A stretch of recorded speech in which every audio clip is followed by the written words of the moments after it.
Padre amado, agradecemos esta hermosa mañana. Gracias porque tú nos dices que tus misericordias son nuevas cada mañana y apropiamos tu palabra y agradecemos de antemano tus cuidados por nuestras vidas y especialmente por la edificación de nuestras almas. Te pedimos que nos guíes en lo que vamos a platicar en esta mañana a través de Cristo Jesús. Amén.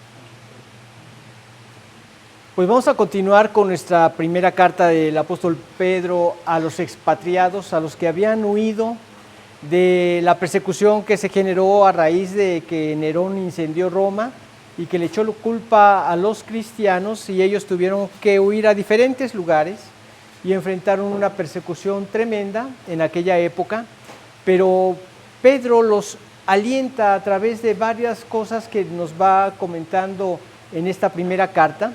Y alienta que ante la persecución y el sufrimiento que ellos estaban padeciendo a causa de esto, pues hay muchos puntos que tenían que mantener presentes, porque esto es lo que realmente alienta la vida de un creyente en este mundo que está caído y del cual siempre vamos a recibir ese tipo de persecución y ese tipo de sufrimiento.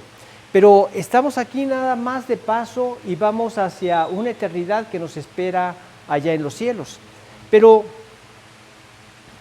en estos 3 versículos que vamos a ver ahora, de Primera de Pedro, capítulo 1, los versículos 10 al 12, el apóstol Pedro les indica cuál es el aspecto central del plan eterno de Dios. Y quiere Pedro que quede claro en la vida de los creyentes que siempre ha sido el mismo. El aspecto central del plan eterno de Dios siempre ha sido la salvación. Ahora esta salvación siempre la menciona Dios en su palabra desde el Génesis, cuando el hombre cayó en pecado, hasta que finalmente viene la consumación del reinado de Jesucristo aquí en la tierra y las glorias futuras allá en la eternidad. Todo el tiempo se está mencionando la salvación y la persona a través de la cual nosotros vamos a alcanzarla. Vamos a ver a través de estos versículos cómo aquí Pablo nos muestra quiénes son los que participan en esta salvación y menciona a los profetas del Antiguo Testamento, menciona a los apóstoles y menciona incluso a los ángeles. Vamos a darle lectura a este pasaje, si fuera tan amable, don Pedro, de Primera de Pedro 1, del 10 al 12.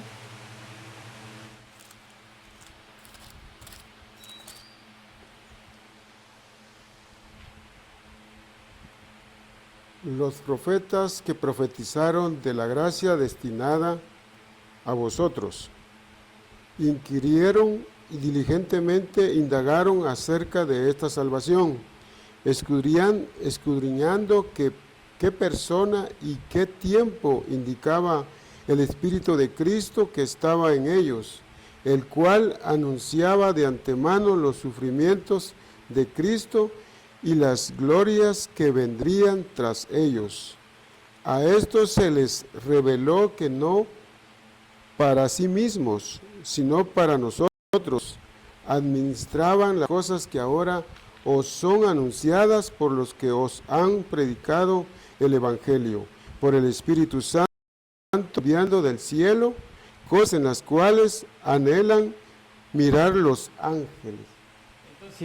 Si fuimos dando seguimiento a estos versículos, vemos cómo se nos mencionan estos 3 personajes que participaron de este mensaje tan importante de parte del Señor. Y el primero que menciona ahí eran precisamente los profetas. Dice, los profetas que predicaron de la gracia destinada a vosotros, inquirieron y diligentemente indagaron acerca de esta salvación. Entonces fueron los profetas los que estuvieron recibiendo la revelación de Dios y que cuando nosotros vemos que se nos menciona y las gracias que vendrían tras ellos y las glorias que vendrían tras ellos, vemos cómo el Señor nos da una revelación panorámica, pero de lo que se ha dedicado a detallar en los evangelios y a lo largo de las epístolas.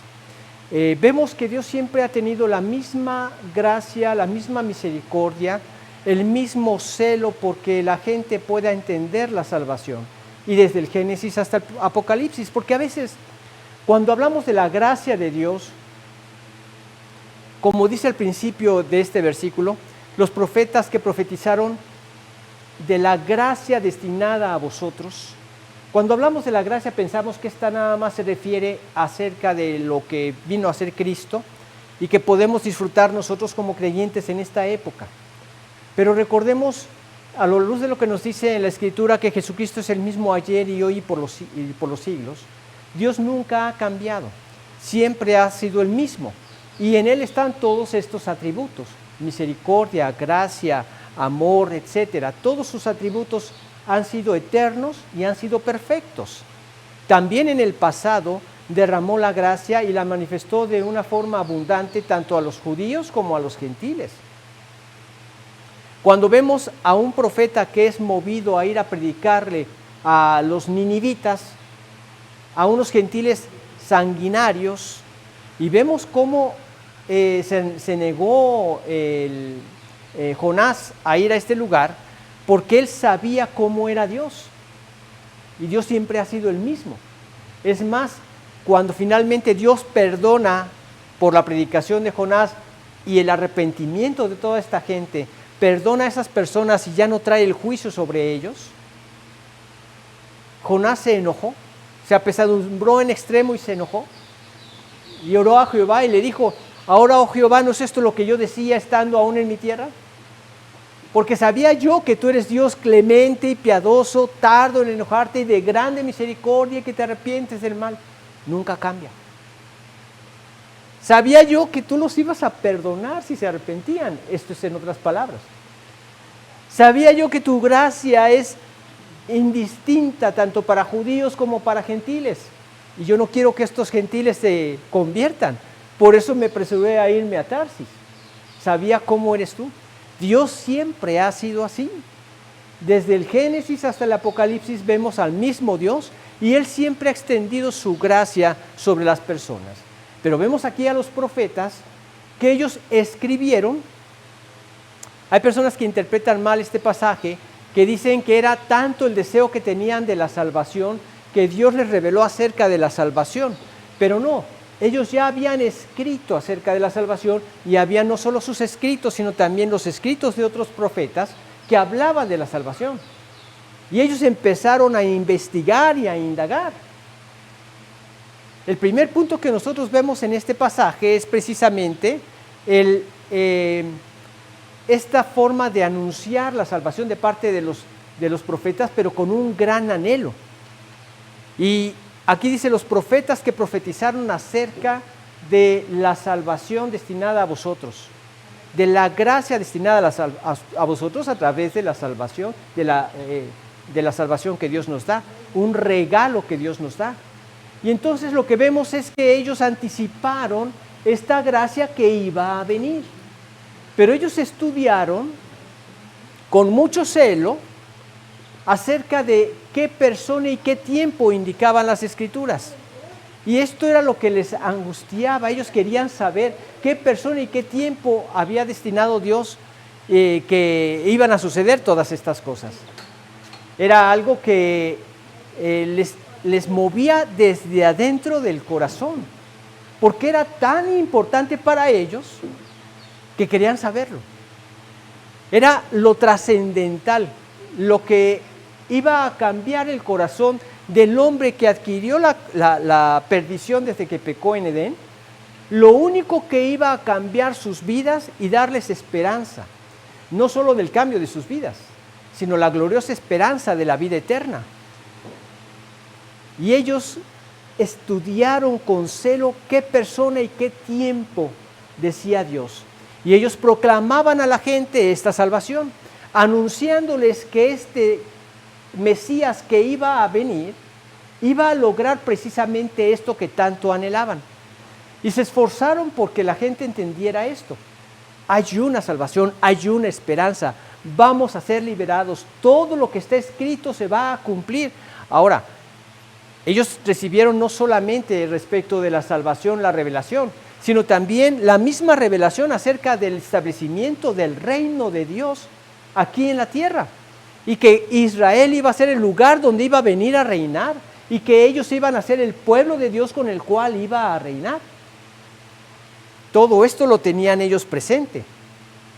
Pero como dice aquí que anticipaban también los sufrimientos de Cristo y las glorias que vendrían tras ellos no entendían estos sufrimientos.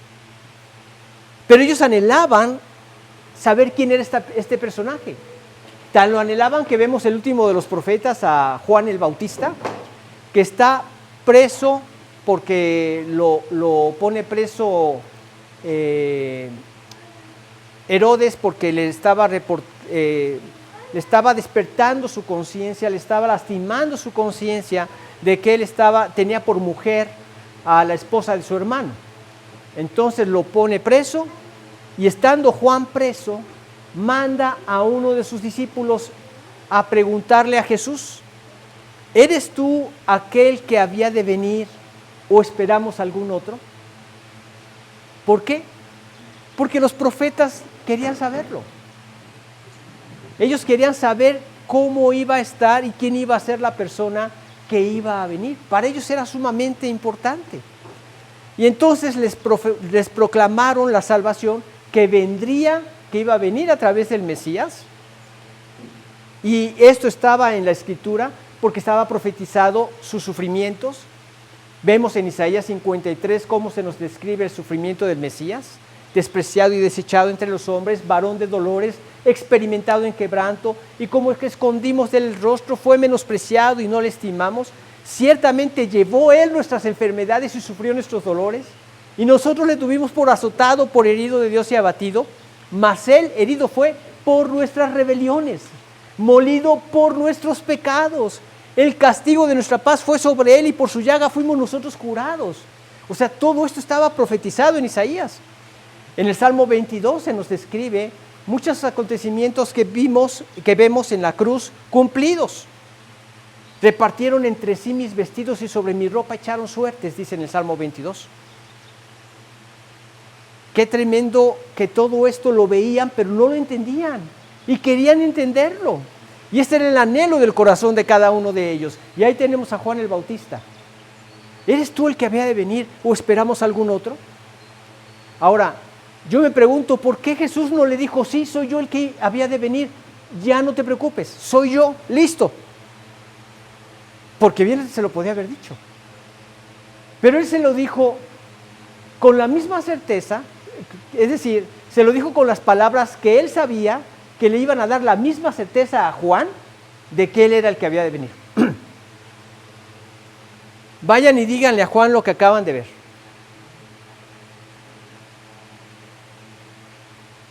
Los muertos son resucitados, los ciegos ven, los mudos hablan, los sordos oyen, y a los pobres es predicado el Evangelio, a los pobres y humildes de espíritu, ¿verdad? También se fue predicado el Evangelio a los fariseos que se sentían y creían que eran justos, pero sentían que no tenían necesidad de la salvación, que esa salvación ya la tenían por las obras que ellos habían realizado. Lo que caracterizaba a los fariseos era eso, que se jactaban de cumplir rigurosamente la ley y que con esto tenían ganada la salvación. Pero cuán perdidos estaban, que cuando el Señor Jesús menciona al fariseo y al publicano en el templo, que el fariseo dice: te doy gracias porque diezmo todo lo que recibo, todo lo que gano, no soy como ese publicano, etcétera, ¿verdad? El orgullo en su máxima expresión. Bienaventurados los pobres en espíritu, porque de ellos es el reino de los cielos, dice en Mateo 5. Vemos al publicano que no se atrevía ni siquiera a levantar sus ojos al cielo y le decía: Dios, sé propicio a mí, pecador. Dicho en otras palabras: Señor, si tu misericordia y tu gracia no me cubren, no me perdonan, no me salvan, no tengo esperanza alguna. Y Jesucristo dice: este salió de ahí justificado en lugar de aquel, en lugar del primero. Creían que por sus obras se iban a salvar. Ahora, ¿cuánta gente no hay en este mundo, en la actualidad, que piensan que por sus buenas obras tienen ganado el cielo, cuando en realidad en Isaías 64:6 dice, si bien todos nosotros somos como suciedad, y todas nuestras justicias como trapos de inmundicia, y caímos todos nosotros como la hoja, y nuestras maldades nos llevaron como viento. Ese es el ser humano, está inclinado al mal. ¿Qué justicia nos puede salvar? ¿Qué podemos hacer por nosotros mismos para alcanzar esa salvación? Si no es a través de la gracia y el regalo de Dios en Cristo, el hombre no puede tener salvación. Y no existe otra manera de salvarse. Por eso era tan importante para los profetas el poder anunciar con toda claridad esta salvación. Aspecto sumamente importante. Y no era su propio mensaje el que ellos estaban escribiendo. No era su propia inspiración lo que manifestaban y ponían y plasmaban en el Antiguo Testamento. Era el mensaje de Dios. Vamos a leer en Jeremías 35, versículo 15. No te veo el micrófono. ¿Sí te colocaste el micrófono, amor? ¿Sí? Ah, ok.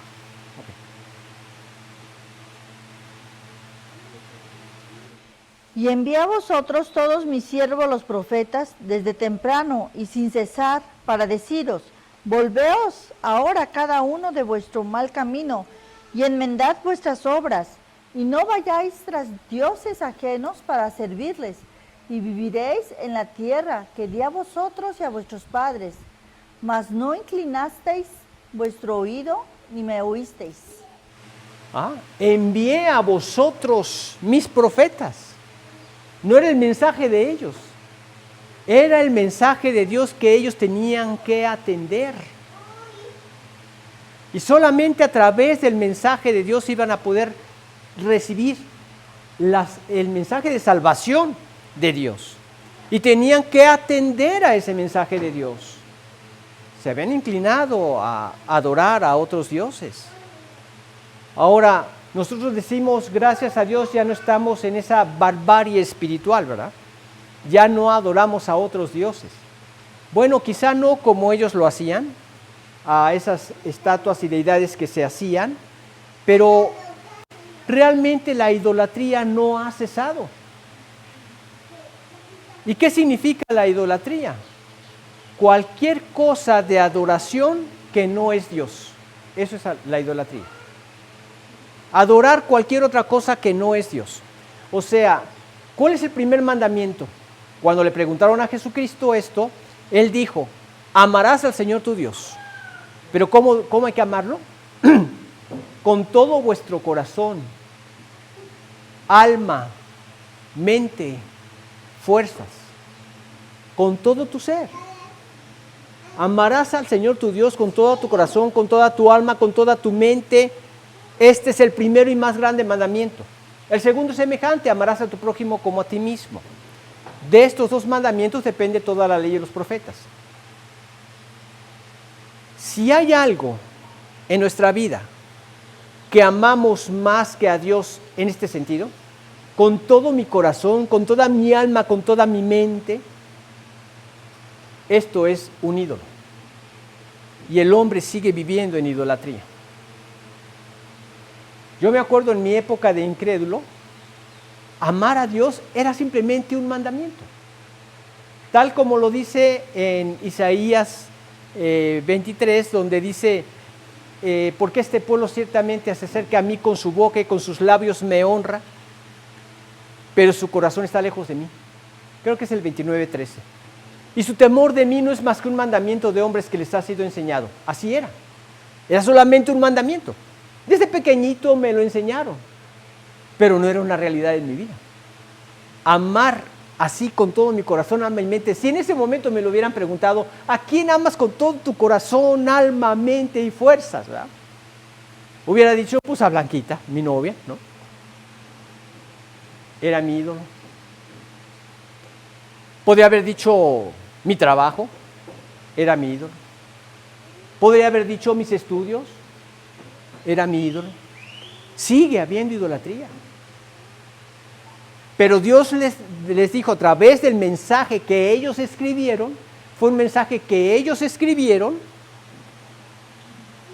les dijo que había una esperanza para abandonar todo esto y tener el correcto mandamiento y la adoración correcta al único Dios verdadero que puede darnos la salvación por su gracia. Entonces era algo contrastante. No es algo que yo tengo que luchar y que esforzarme por obtener. Solo la gracia del Señor, solo su gracia puede producir salvación.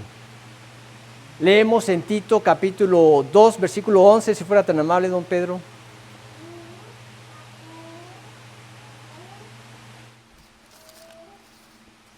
Tito.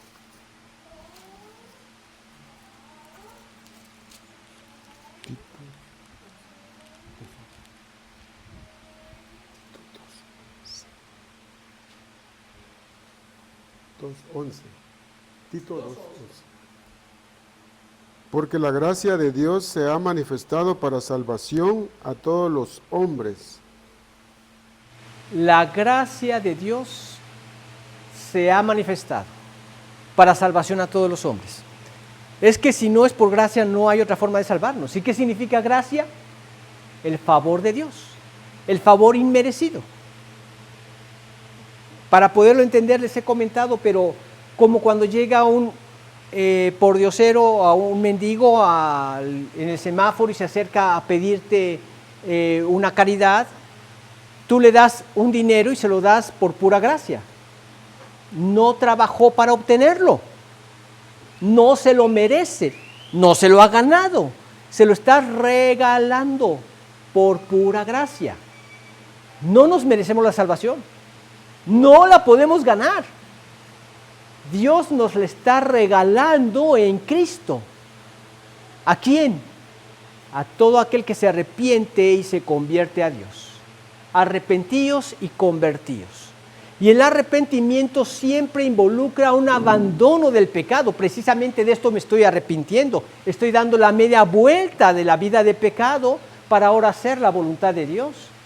Arrepentíos y convertíos. Ahora me convierto a Él para hacer su voluntad, para que sean borrados vuestros pecados. Entonces, soy receptor de esa gracia de Dios que quita el pecado que se generó en Edén y que me separó de Dios desde Edén. A todo ser humano.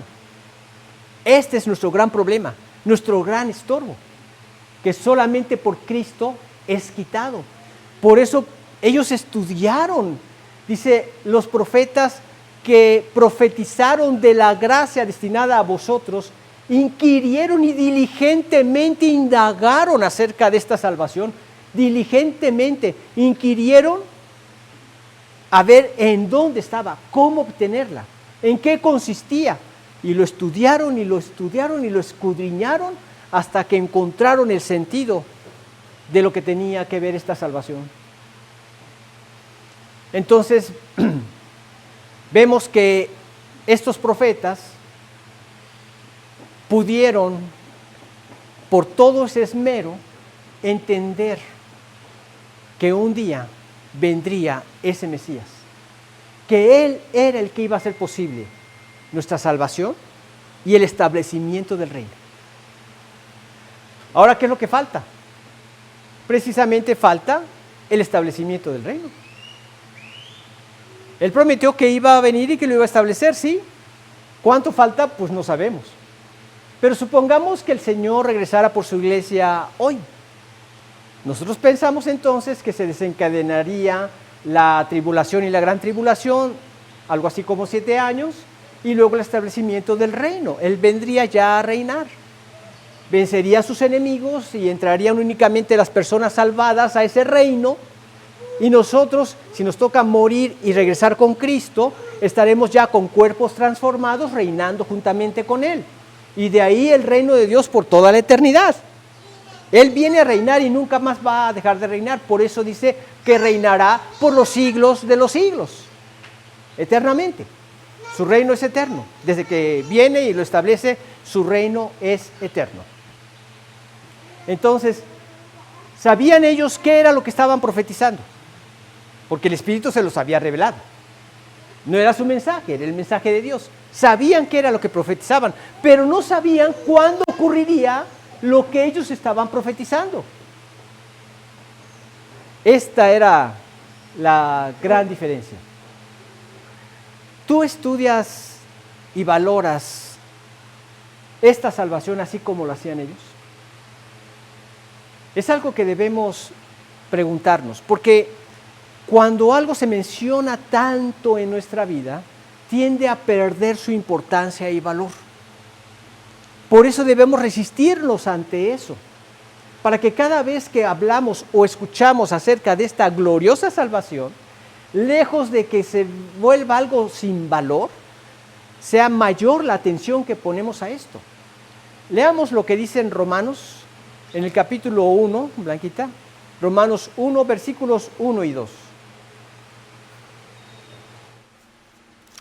Pablo, siervo de Jesucristo, llamado a ser apóstol, apartado para el Evangelio de Dios, que él había prometido antes por sus profetas en las Santas Escrituras.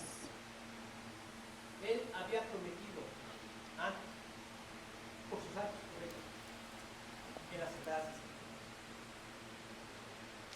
Entonces, primero vemos este aspecto tan importante. Una salvación que había sido anunciada con anhelo por los profetas. Pero también vemos una salvación cumplida y proclamada por sus apóstoles. En este pasaje que estamos viendo de Primera de Pedro, capítulo 1, del 10 al 12, menciona enseguida a los apóstoles. Vamos a leer el 11 y 12, si fuera tan amable, don Pedro.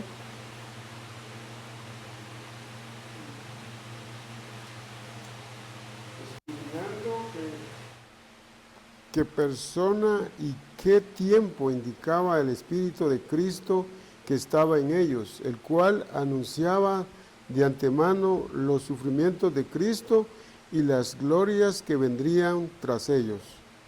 A estos se les reveló que no para sí mismos, sino para nosotros, administraban las cosas que ahora os son anunciadas por los que os han predicado el Evangelio por el Espíritu Santo, enviando del cielo cosas en las cuales anhelan mirar los ángeles.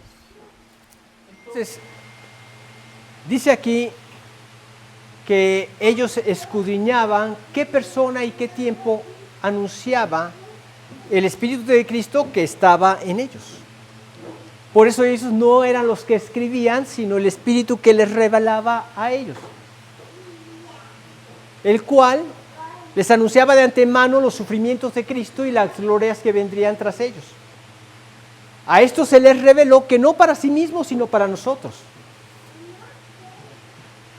Anunciaban las cosas que ahora os han sido predicado por los apóstoles, por el Espíritu Santo que enviado del cielo.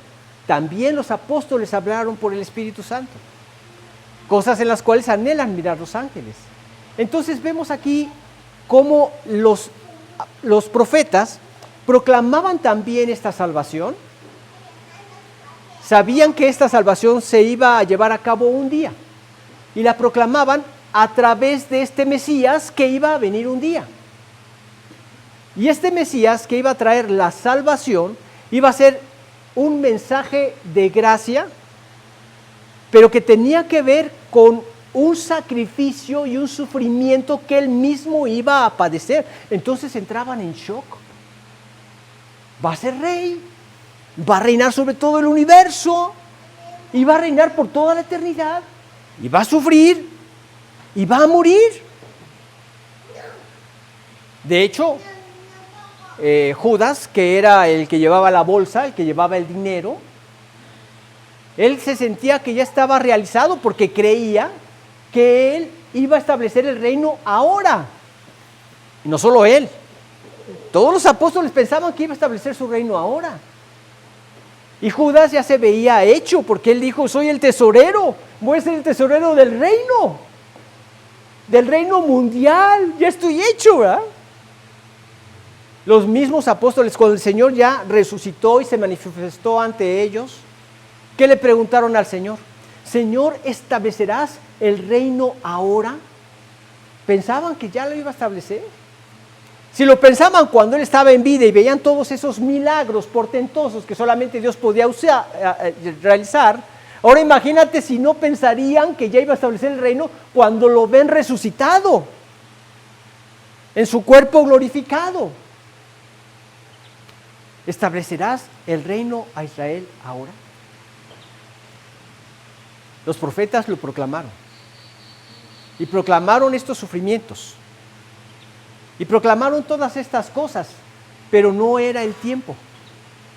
Entonces, cuando se revela y se manifiesta el Señor, les tocó a los apóstoles ver ese cumplimiento de la primera venida de Cristo. Y así como ellos no sabían qué persona ni qué día, nosotros también tenemos la profecía en donde el Señor dice que va a regresar, pero no se nos dice el tiempo. Entonces, si no se nos dice el tiempo, no tratemos de encontrarle 5 pies al gato, ¿no? Bueno, en mi tierra dicen el dicho de no le busques 3 pies al gato sabiendo que tiene 4, ¿no? Dios dijo que nadie sabe el día ni la hora, no te preocupes. Preocúpate por vivir lo que sí sabes. Tener la seguridad de que tú al morir te vas a ir al cielo. Tener esa seguridad y vivir gozoso porque ahora vas en ese camino, en el camino de la salvación. Eso es lo que realmente nos debe preocupar como creyentes. Entonces ahora los profetas, los apóstoles, se encargaron de proclamar esta salvación. Y ahí tenemos al apóstol Pedro hablándoles a los mismos judíos, diciéndoles que este era el Cristo prometido, el Salvador prometido, a quienes ustedes mataron clavándole en un madero, crucificándole en un madero. ¡Qué valor de Pedro ahora! Cuando lo había negado 3 veces. Ahora, ante todo el concilio, ante todos los judíos, les revelaba, les declaraba, ustedes fueron los que lo mataron. Aquellos se quejaban, quieren echar sobre nosotros la sangre de ese hombre. Y Pedro les dice, ustedes fueron los que lo mataron. Y mataron al santo. Al oír esto se compungieron de corazón y dijeron a Pedro y a los otros apóstoles, varones hermanos, ¿qué haremos? ¿Y qué les dijo Pedro? Arrepentíos y bautícese cada uno de vosotros en el nombre de Jesucristo para perdón de los pecados y recibiréis el don del Espíritu Santo. El don, el regalo del Espíritu Santo. ¿Has meditado en esto? Que Dios mismo more en tu vida, dentro de ti. Si nosotros como creyentes fuéramos conscientes día tras día de este hecho glorioso, cuando se manifestara alguna prueba o pecado, mira, de inmediato lo desechas, porque Dios está aquí. De Él no me voy a poder esconder nunca. Cualquier persona que se les ocurra pecar contra Dios porque ya te mandaron un mensaje indecoroso al celular o algo así y estás tú solo, a veces hasta mucha gente en el baño es cuando más se tarda con su celular, qué costumbre tan fea, pero desgraciadamente esto ya es un hábito. ¿Y tú crees que de Dios te puedes esconder de algún lugar cuando Él lo llena todo? Dice en su palabra que el hombre no se puede esconder de Él. Él lo llena todo, ¿cómo nos podemos esconder de Él?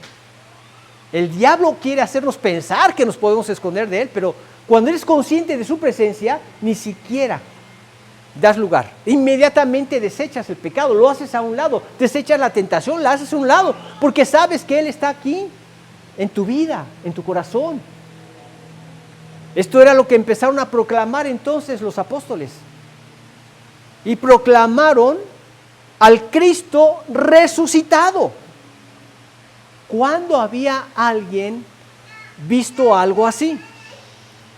Bueno, acababan de ver el poder del Señor Jesucristo. cómo resucitó a Lázaro después de 4 días de muerto. Más adelante, a través de los apóstoles, el Señor empezó a desarrollar ese poder también, a manifestar ese poder, porque la gente necesitaba escuchar que su mensaje era verdadero y que esta proclamación que estaban diciendo de Cristo que había resucitado y que estaba a la diestra del Padre, había sido glorificado, que todo lo que ellos decían era verdad. Por eso venían las señales o milagros que ellos realizaban, para que la gente entendiera que todo esto era verdad, que tanto lo que ellos decían, que tanto ellos como mensajeros y su mensaje era de Dios, con esos testimonios. Eneas, un hombre que estaba paralítico, llega a Pedro y le dice: Eneas, el Señor te sana, levántate y haz tu cama. Y se levantó. Dorcas muere, mandan llamar a Pedro, llega Pedro y ora a Dios, se encierra con ella y ora a Dios para que le devuelva el alma, y Dorcas abre sus ojos y mira a Pedro. ¿Y qué dice la Escritura? Y todos los que oyeron esto se convirtieron al Señor. Ese era el propósito, que la gente entendiera este mensaje glorioso de salvación. Y entonces empezaron a predicar el mensaje de salvación con poder del Espíritu Santo. No es tu salvación, no es tu mensaje, es el mensaje de Dios. Pídele a Dios que te guíe, que sea su poder el que toque y quebrante el corazón que le estás compartiendo el mensaje.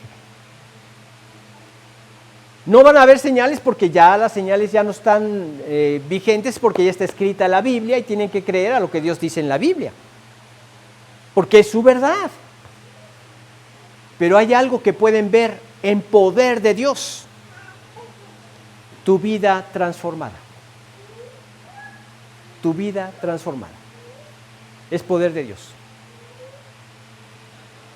para que los que viven ya no vivan para sí, sino para aquel que murió y resucitó por ellos. Ven una vida transformada.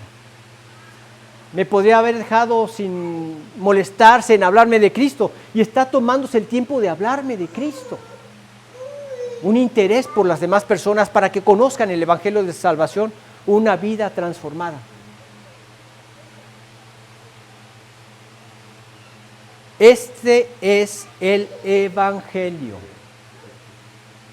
Las buenas noticias de salvación eterna de Dios.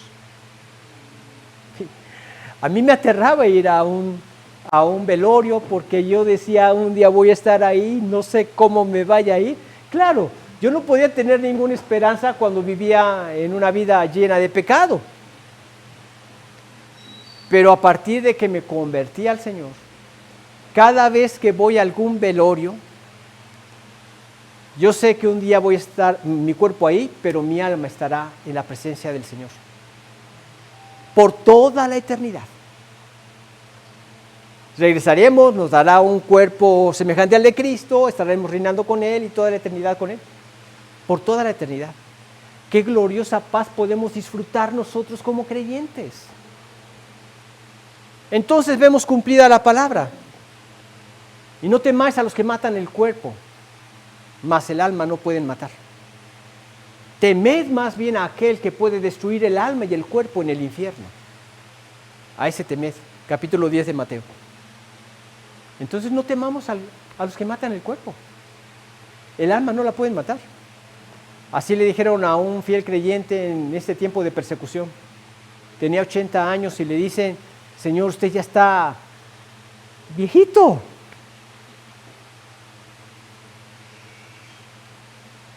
Nos está ayudando una señora que, pues la queremos ayudar, ya está viejita. Y le digo: Blanquita, me siento mal porque la señora ya está viejita y Memo es 2 años más joven que tú. Ay, Dios, ¿tan mal me veo? Ahora tengo que reírme de lado, ¿verdad? Porque ya se me ve la evidencia. No, ya me entregan el diente, ¿eh? Ahí está todo en proceso, está haciéndose el huesito y todo lo demás. Hay que luchar lo que se pueda, ¿verdad? Pero esta es una realidad. No temo ya a los que matan el cuerpo, mas el alma no pueden matar. Llega el tiempo, sí, va cediendo, de repente ya tu cuerpo no es el mismo, ya no respondes igual. Si yo quisiera llevar cargada a mi esposa a la recámara como cuando éramos recién casados, pues ya no puedo, ¿no? Por más que quiera. Pero todo se va gastando. Y llegará el tiempo en donde ya el corazón, el cerebro mandará la señal al corazón, hasta aquí, y hasta aquí. Pero qué gozo tenemos como creyentes de que hablemos de mirar a nuestro Señor y estaremos con Él por toda la eternidad. Ya no está ese cargo de qué va a pasar con mi vida, qué va a pasar si me voy al infierno y esas angustias, ¿no? Hay esa libertad como hijos de Dios. Y sí, este es el Evangelio. Las buenas noticias de vida eterna que Dios nos da. Es algo para vivirlo, pero también es tan glorioso que es algo para compartirlo. Cuando vemos lo que Dios dice que es el Evangelio, porque de tal manera amó Dios al mundo que ha dado a su Hijo unigénito, para que todo aquel que en Él cree no se pierda, mas tenga vida eterna. Es algo que necesitamos compartir. Y finalmente vemos que esta gloriosa y maravillosa salvación es admirada por los ángeles. Dice el versículo 12, si fuera tan amable, don Pedro. 1 Pedro 1:12. A estos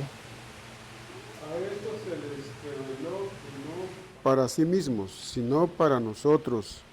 Administraban las cosas que ahora os son anunciadas por los que os han predicado el Evangelio por el Espíritu Santo enviando del cielo, cosas en las cuales anhelan mirar los ángeles. Por el Espíritu Santo que estaba en ellos, que fue enviado del cielo. Cuando Jesús dijo, les conviene que me vaya. Porque si no me fuera, el Espíritu no vendría a vosotros. Pero si me fuere, os lo enviaré. Y en el 1:8 de Hechos dice, pero recibiréis poder cuando haya venido sobre vosotros el Espíritu Santo. Y me seréis testigos en Jerusalén, en toda Judea, en Samaria y hasta lo último de la tierra. Demos testimonio de esta gloriosa salvación. Los ángeles nunca han tenido la necesidad de ser redimidos, porque los ángeles que están en el cielo nunca han pecado. Pero estas cosas que anhelan mirar los ángeles, hubo unos ángeles caídos que ya lo vieron.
Y cantaban un nuevo cántico diciendo, digno eres de tomar el libro y de abrir sus sellos, porque tú fuiste inmolado y con tu sangre nos has redimido para Dios de todo linaje y lengua y pueblo y nación, y nos has hecho para nuestro Dios reyes y sacerdotes, y reinaremos sobre la tierra. Y miré y oí la voz de muchos ángeles alrededor del trono y de los seres vivientes y de los ancianos, y su número era millones de millones, que decían a gran voz, el Cordero que fue inmolado es digno de tomar el poder, las riquezas, la sabiduría, la fortaleza, la honra, la gloria y la alabanza, y a todo lo creado que está en el cielo y sobre la tierra y debajo de la tierra y en el mar, y a todas las cosas que en ellos hay, oí decir, al que está sentado en el trono y al Cordero, sea la alabanza, la honra, la gloria y el poder por los siglos de los siglos.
seguir estudiando esta carta de primera de Pedro.